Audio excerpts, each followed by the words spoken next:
This course is going to discuss the intentional acts exclusion on the commercial auto and general liability policy. To begin, we must take a look at how the commercial policy defines an intentional act.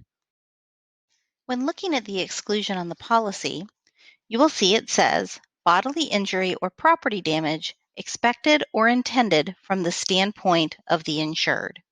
So we need to ask ourselves, who is considered an insured on the policy?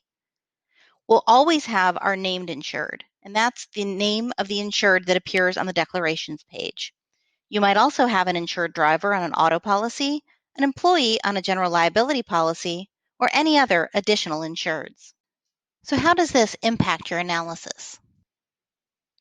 It means that you must review the exclusion independently for each and all of the insured entities presenting a claim for coverage. Oftentimes, there might be coverage for one entity but not another, so it's important that you review each one separately.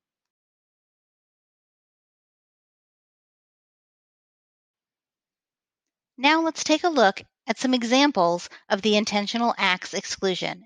First, we'll use an example from the auto policy. And example 1 will be road rage. Let's say an insured driver gets upset while driving and gets into a physical altercation with a claimant. The claimant sustained facial fractures. Does the intentional acts exclusion apply in the road rage situation? Let's first look at the insured driver.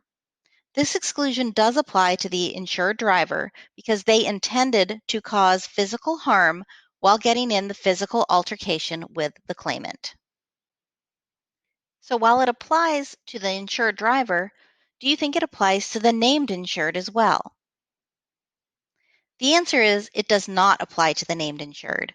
The named insured did not intend for the driver to get out and cause physical harm to another individual.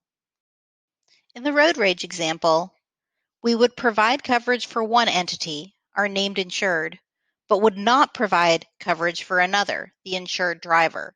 The intentional act was from the standpoint of the insured driver only, not the named insured. Now let's take a look at another example from the commercial general liability policy. While attempting to restrain a shoplifter, the insured employee breaks the claimant's arm. Does the intentional acts exclusion apply in the shoplifting situation?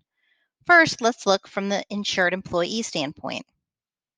It does not apply, as the insured employee did not intend to cause the harm to the claimant. Would the exclusion apply to the named insured in this situation? It would not, as neither the employee nor the insured intended to cause the injury, so coverage would be granted in this situation.